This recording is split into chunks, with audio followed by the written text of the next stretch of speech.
حضرت عمر رضی اللہ تعالیٰ عنہ نے جہاں کہیں شہروں میں ملکوں میں گورنر مقرر کیے ہوئے تھے، وزراء مقرر کیے ہوئے تھے، تو ان کو چند چیزوں کا پابند کیا ہوا تھا۔ اگر وہ کام وہ نہیں انجام دیتے تھے تو فوراً ان کی پکڑ کر لیا کرتے تھے۔ 7 چیزیں ایسی تھیں جس میں حضرت عمر رضی اللہ تعالیٰ عنہ نے ان حکام کو اور ان گورنروں کو پابند کیا ہوا تھا کہ یہ کام تمہیں ہر حالت میں کرنے ہیں۔ اگر انہیں شکایت موصول ہوتی اور شکایت جلد موصول ہو بھی جاتی تھی کہ بھئی یہ گورنر اور یہ حاکم جو ہے وہ ان کارناموں کو انجام نہیں دے رہا، تو فوراً حضرت عمر رضی اللہ تعالیٰ عنہ اس کی گرفت کرتے تھے، اس کو معزول کرتے تھے، یا پھر ان کے پاس جا کر انہیں وہاں سزا دیتے تھے۔ اس میں سب سے پہلی بات یہ سمجھائی ہوئی تھی کہ جو تمہارا لباس ہے حکام کا وہ باریک نہیں ہونا چاہیے، ذرا کھردرا اور موٹا ہونا چاہیے۔ اس سے آدمی کے اندر چستی رہتی ہے۔ باریک کپڑوں کے اندر جب آدمی ہوا لگتی رہتی ہے تو آدمی اس سے سست پڑ جاتا ہے، نشاط باقی نہیں رہتی آدمی کے اندر۔ یہ ایک بہت باریک بات تھی کہ حکام کو بیدار رکھنے کے لیے اور ان کو ہمیشہ حاضر باش رکھنے کے لیے یہ ضروری تھا کہ تم باریک لباس مت پہنو۔ دوسرے نمبر پر جو کھانا ہے اس میں چھنا ہوا آٹا نہیں ہونا چاہیے۔ جو آٹے کے اندر بھوسا بھی ملا ہوا ہو اور آٹا بھی ہو، اس آٹے کی آپ کو روٹی کھانی ہے۔ یہ تو ان کی اپنی ذات کے اعتبار سے تھا کہ حکام کو خود اپنے لیے یہ کرنا ہے۔ یہ 2 کام ظاہر ہے آج کے زمانے میں تو بہت زیادہ مشکل ہیں، لیکن بہرحال اس زمانے میں لوگوں نے کیا ہے تو اسلام یہاں تک پہنچا ہے۔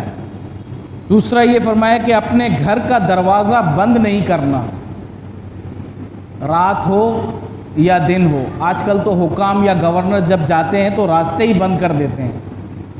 وہاں یہ حکم تھا کہ رات کو یا دن کو دروازہ بند نہیں کرنا، کہ کوئی بھی سائل آ سکتا ہے اور کوئی بھی آپ سے اپنی حاجت بیان کر سکتا ہے، اس کو موقع پورا دینا ہے تمہیں۔ آپ ٹھیک ہے نیند میں ہے لیکن وہ آپ کو آ کے جگائے گا اور پھر آپ کو یہ کرنا ہے۔ یہ ان کو پابند کیا ہوا تھا۔ اور تیسری چیز، بیماروں کی عیادت کے لیے بھی جانا ہے۔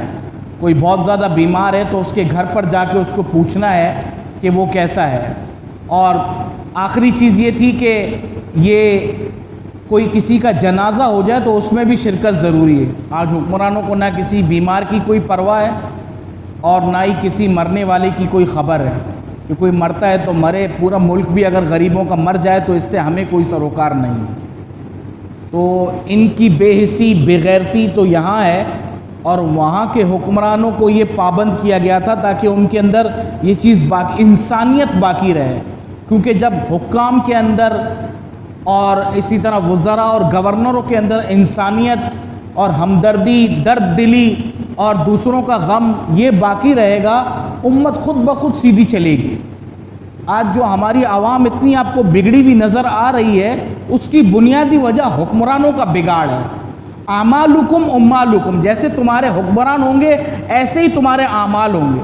تو ہمارے اندر اگر خود غرضی، دنیا پرستی، مطلب پرستی اور مفاد پرستی اگر آ رہی ہے تو اس کی بنیادی وجہ وہ ہمارے حکمرانوں کے اعمال ہیں کہ ان کے اندر بھی یہ بھرا ہوا ہے، اور وہ اس کے اندر بہت زیادہ ڈپلومہ کر چکے ہیں۔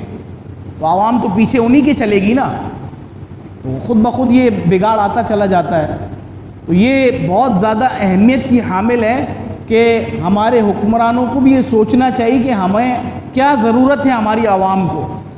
ایک موقع پر حضرت عمر رضی اللہ تعالیٰ عنہ کسی جگہ پڑاؤ ڈالا ہوا تھا تو وہاں تجارتی قافلہ آیا ہوا تھا۔ تجارتی قافلے کے اندر ایک عورت جو ہے وہ اپنے بچے کو بھی لے کے آئی ہوئی تھی، چھوٹا سا دودھ پیتا بچہ تھا، ماں کا دودھ پیتا۔ وہ بچہ بار بار روتا تھا تو وہ اس کو چپ کراتی تھی۔ تو رات اسی طرح گزر گئی اور وہ چپ کراتی رہی، وہ روتا رہا، پھر وہ چپ کراتی رہی، پھر وہ روتا رہا۔ تو صبح کے وقت میں حضرت عمر رضی اللہ تعالیٰ عنہ اس عورت کے پاس گئے اور کہا کہ ساری رات تمہارا بچہ روتا رہا ہے اور تم نے جو ہے اسے چپ کرانے میں ٹھیک ہے کرانے کی کوشش کی ہے لیکن تم چپ نہیں کرا سکی۔ اچھی ماں ثابت نہیں ہوئی تمہیں جس طرح اس کی تربیت اور کرنی چاہیے، محبت کا انداز وہ تم نے دکھایا نہیں ہے۔ تو اس نے حضرت عمر رضی اللہ تعالیٰ عنہ سے کہا کہ اے عمر، میں نے اس بچے کو، یہ دودھ پیتا بچہ ہے، میں اس کا دودھ چھڑوانا چاہتی ہوں۔ تو حضرت عمر رضی اللہ تعالیٰ عنہ پوچھا کہ اس کی عمر کتنی ہے، کتنے مہینے کا ہو گیا یہ؟ تو اس نے کہا کہ ابھی چند مہینوں کا ہے، 7-8 مہینوں کا ہے۔